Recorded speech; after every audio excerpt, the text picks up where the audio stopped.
After seemingly abandoning him after January 6, major donors are finally starting to get behind Donald Trump once again.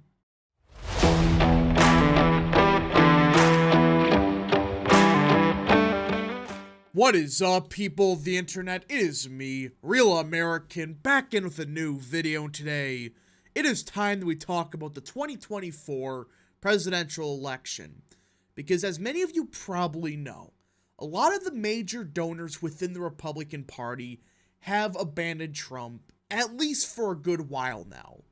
However, it appears that finally, after basically a year of a quote-unquote competitive primary, many of these major donors are finally returning to Donald Trump and are insisting that he is in fact the best choice for next year.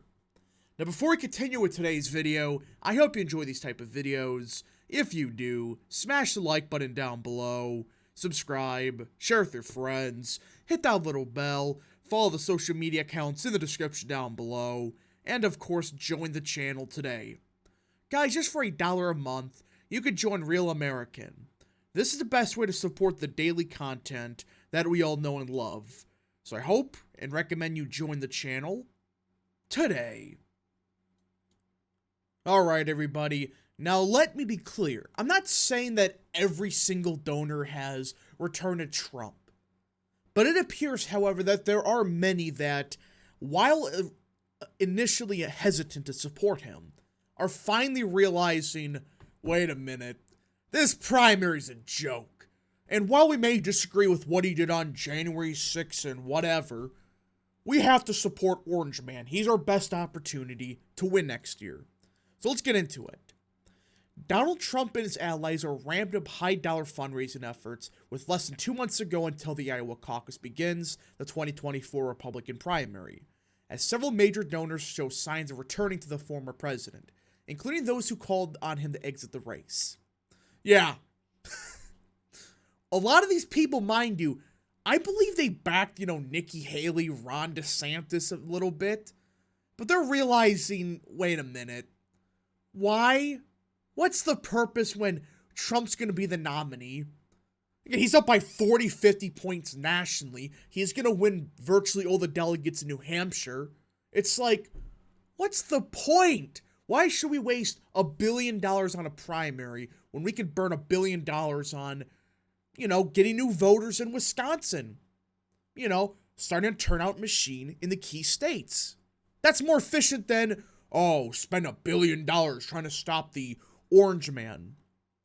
Some observers say the change in view of big financial backers show recognition that because Republican voters are sticking with Trump amid his continued controversy and legal troubles, he remains a very real contender for the White House.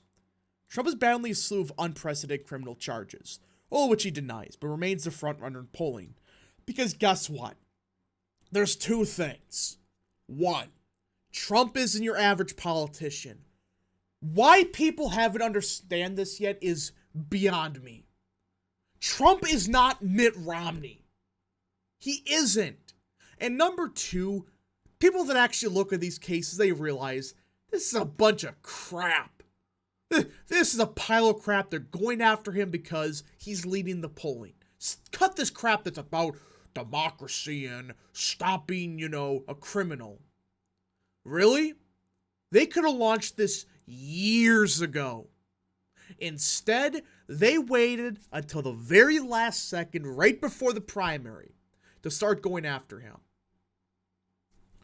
At the same time, anti-Trump Republican donors have spent millions while scrambling to coalesce behind an alternative candidate to take on the former president, and anti-Trump voters remain divided between a handful of challengers. But here's the problem, and I think a lot of bigger donors are realizing that this theory is garbage. Just because somebody's backing DeSantis, it doesn't mean they're all deranged to simps on Twitter. Sure, they're 1% of his voters, but 90% of Ron DeSantis' voters, they're not going to be anti-Trump. They're not, never Trumpers. They're like, we like DeSantis more, but we would absolutely back Trump in the general. Hell, there's been polling where half of DeSantis voters, their second choice is Trump. So it's like, What's the point?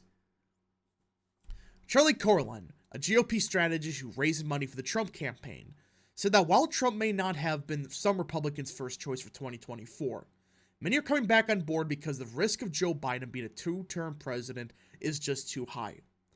His leading the polls is unparalleled, and barring any legal action, there's nothing politically that could stop him from becoming the nominee, Corlin said.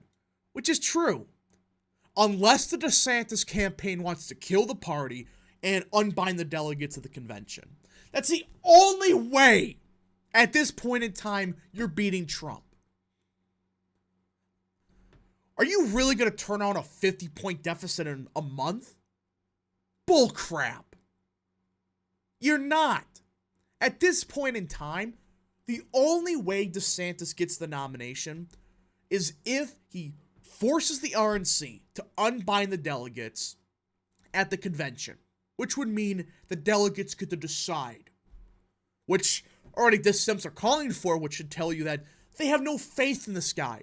Or they're actually delusional, but who knows. Later this week, the former president and his campaign are hosting a fundraiser at the Trump International Golf Club in West Palm Beach, Florida, with ticket prices ranging from $11,000 per person for general attendance, to $23,000 for attendance at a photo opportunity. The following week, real estate executive Stephen Witkoff and Howard Larber are co-hosting a fundraiser for the former president in Hallandale Beach, Florida. So you just start getting the point that the Trump campaign, they realize you may not like these assholes that are big donors. There's some good ones, don't get me wrong. But a lot of these big donors, they're not the best in the world, but financially speaking, you got to get them on your side for the general, because next year is probably going to be the most expensive election in history. And I know we keep saying every 2 years, but it's true. Next year is probably going to be the most expensive. Plus, Trump has to deal with the nonsensical trials. So he needs to start getting support from these bigger donors, which it seems like his campaign is starting to do. Both Witkoff and Larber are longtime friends of Trump, and Witkoff testified as the first witness for Trump's defense team in a New York civil trial, in which Trump is accused of inflating the values of his properties, which I've talked about. This is BS, but whatever. But other Republican donors who had shown reservations about Trump after the 2020 election, or had been sitting on the sidelines, are now gradually coming out in support of him too.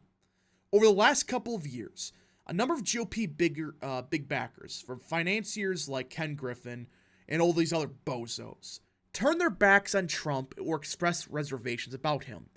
And I know a lot of them cited January 6th and Republicans' disappointments in 2022. Even though we've proven multiple times, while Trump could have done a bit more, it wasn't his fault last year. That's ridiculous. Yeah, he could have done, his usual final week 20 rallies, each day, but it's not his fault that Mitch McConnell spent $50 million on Murkowski or whatever it was, but didn't give Blake Masters a dime. Home Depot co-founder Bernie Marcus was among the major donors that declined to weigh in on the 2024 election before he announced a surprise endorsement of Trump in an op-ed published on the website Real Clear Politics in early November. Then the stakes are just too high, and the choice is simple. I understand the frustration of some of my Republican friends who do not like or are offended by things Trump does and says, Marcus wrote. I too have been frustrated at times. We cannot let this brash style be the reason we walk away from his otherwise excellent stewardship of the United States during his first term in office. Thank you! I mean, this is what I'm saying. Some of these big donors, I don't know if he actually believes it or not, but at least it seems like he has a brain to understand, I may not like what Trump does. I may not like what he says, but damn it, he's a good president. And a lot of people are starting to realize that. He was a good president. I endorsed him not only because he has the best chance of winning the general election, but because he is the best person to take on and dismantle the administrative state that is strangling America, Marcus argued. The fact that this big donor, right, and I don't know if he believes it or not, has more common sense than half of the GOP's leadership should tell you everything.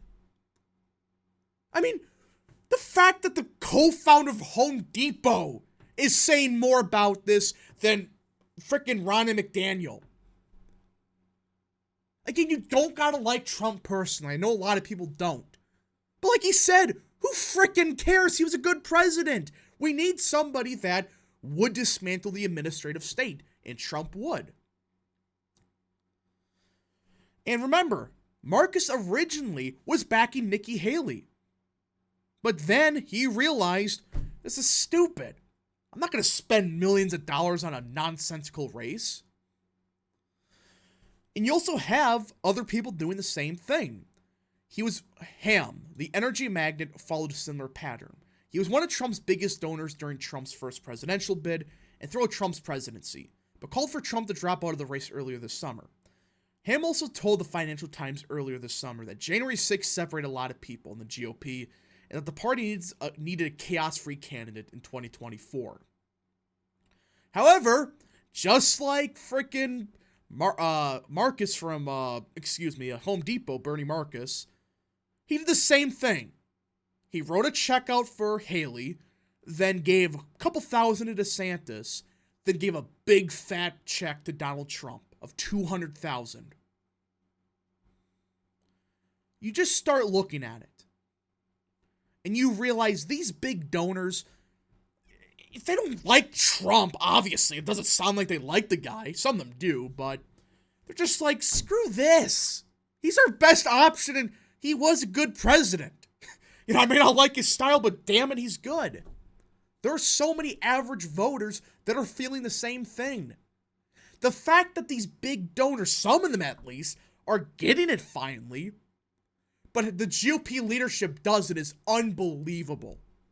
But who knows, maybe this is a sign of things changing, that these big donors are realizing, hey, we should probably embrace this Trumpian style policy instead of trying to go back to 2004. But anyways, folks, thank you so much for watching. If you did enjoy this video, smash the like button down below, subscribe, share with your friends, hit that little bell, follow the social media accounts in the description down below, and of course, join the channel today. Thank you so much. Godspeed to all of you.